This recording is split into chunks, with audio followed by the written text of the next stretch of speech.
In this video, we are modeling a low poly clock in Blender. A great beginner project if you're just practicing simple shapes, proportions, details, that kind of thing. Now, if you want to follow along, make sure to click the link in the description because we have a starter project that includes textures and materials and things that we'll be using in just a minute. And I don't want you to get all confused and stuff. All right, so we're going to make a clock. Let's get rid of this cube and I'll hit Shift A and let's add a cylinder. All right, we're going to go into these kind of properties for the cylinder here and let's rotate this 90 degrees.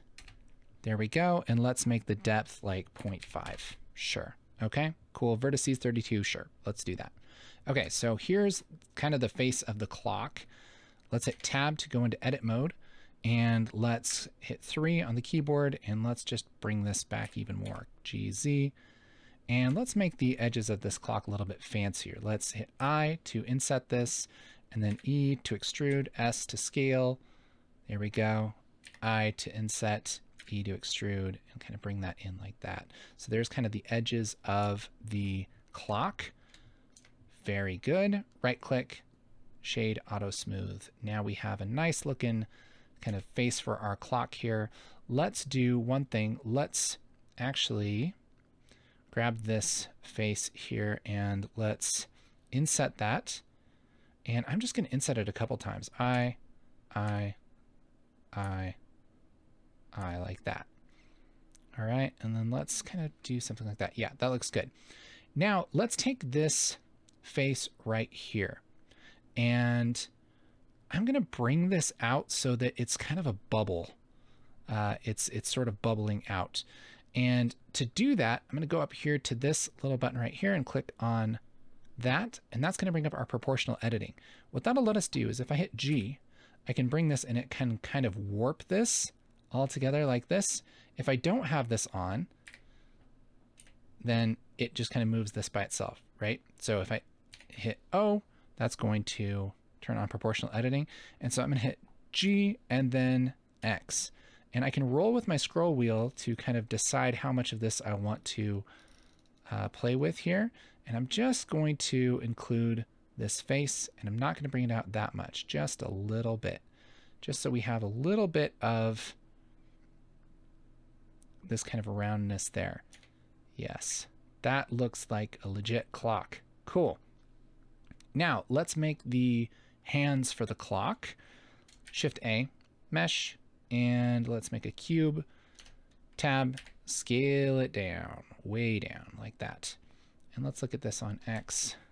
Yeah, because what we want to do is make both hands for this. S for scale. Cool. And oops, I kind of went crazy. Let's hit home. And then 3 on the keyboard to select this top face. And let's make sure we turn off proportional editing, extrude this out, and then let's scale it on Y. There we go. And then extrude it out again, scale it on Y, extrude it out again, something like that. And then let's scale it to Y and 0. There we go. So it's really pointy. There we go. Hit A to select all and then scale on X, SX, like that. And just make this a really skinny looking thing, SX. There we go. Yeah. So there's that part, that one on the clock. And sure, let's call that good like that. I'll actually hit Shift D and duplicate this.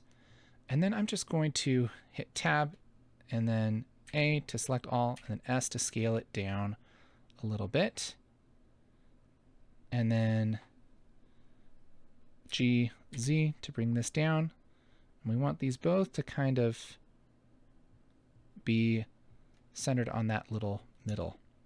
Because now, if I grab this and rotate it on the x-axis, RX90, ooh, that actually doesn't work. That's because I need to be in object mode.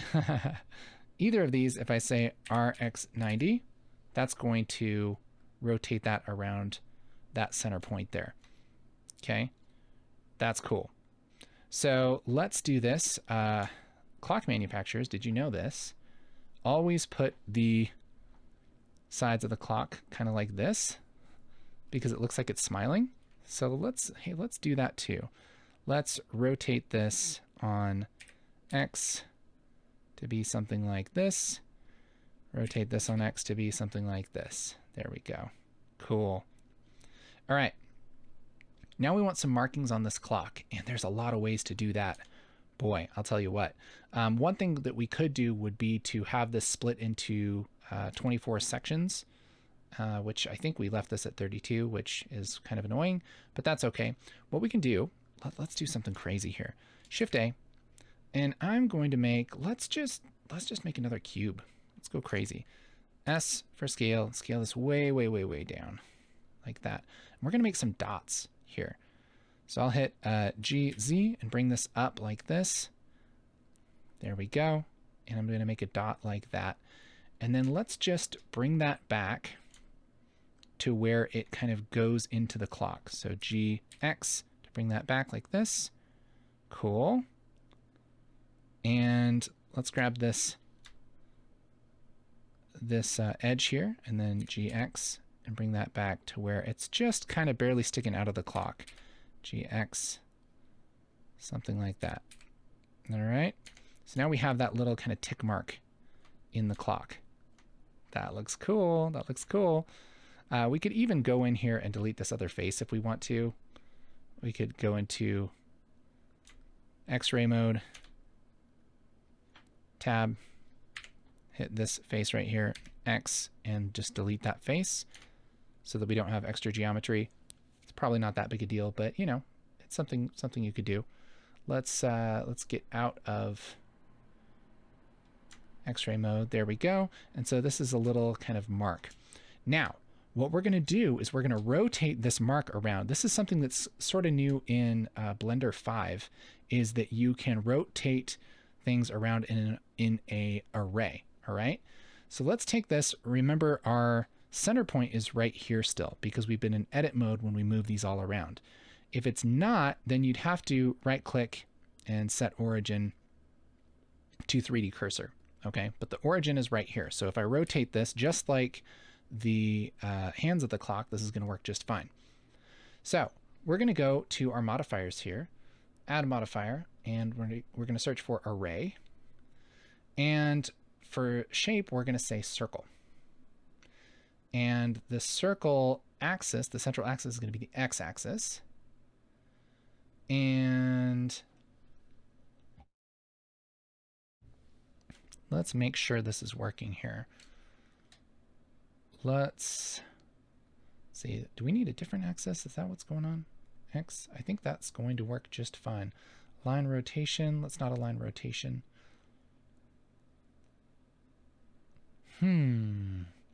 Why is that being weird? Oh, up axis. Oh, we need to change that up axis to Y. And I think that'll work. Forward axis is X. One of these, yeah. That should do it, I would say. Maybe we don't align the rotation. Let's make 12 of these. So there's our little tick mark things. So forward axis Z, up axis is X, and we're rotating around that middle. We have these all rotated and aligned the right way. And now we have our clock. Oh, baby, that looks so cool. Okay, let's colorize this. Let's go to UV editing. And we're going to select everything. I'll hit A to select everything and hit Tab to get all of the faces for this. And what we're going to do is make sure that we have our material on all of these. I'll assign the material to 1 and then go down here and say copy material to selected. That's going to apply it to everything.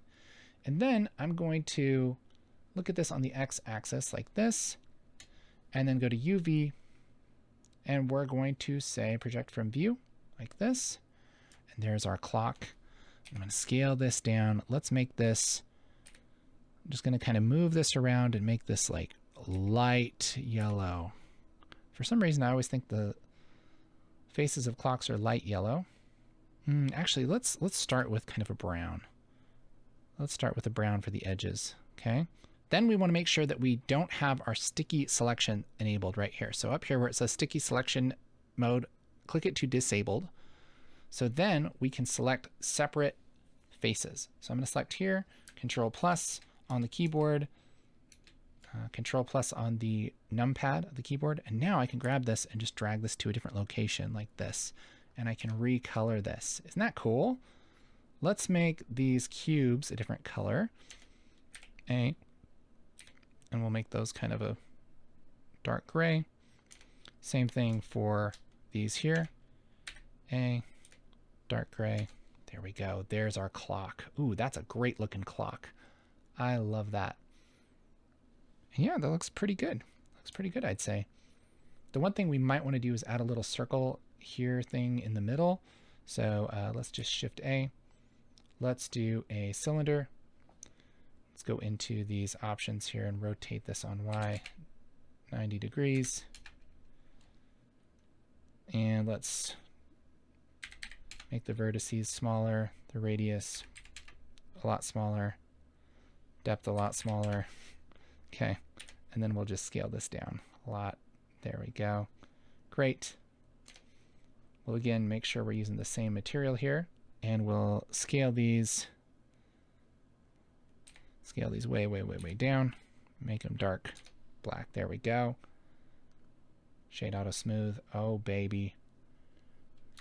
That's a good clock. That looks cool. Looks really cool. Okay, let's go over to our layout. Make sure we're looking at this here. And I'm going to go to our filter thing here and turn on this monitor. Turn that on like that. Let's grab all of these and I'm going to hit Control A and say apply visual geometry to mesh.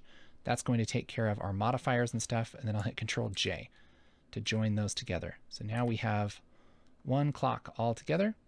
Let's look through our camera, GZ, scale this up.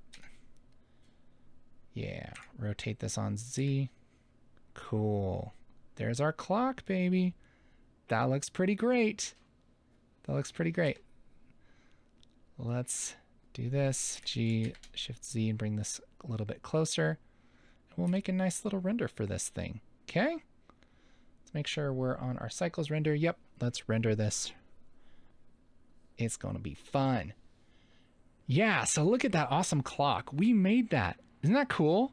Hey, if you want to learn more about modeling and get to be able to make whatever you want in Blender, well, I have a course, Blender 101. It's available right now. There's a link in the description. You can learn more about it. And yeah, I hope that you've had a great time with me making this 3D. Thank you so much for watching. Catch you later.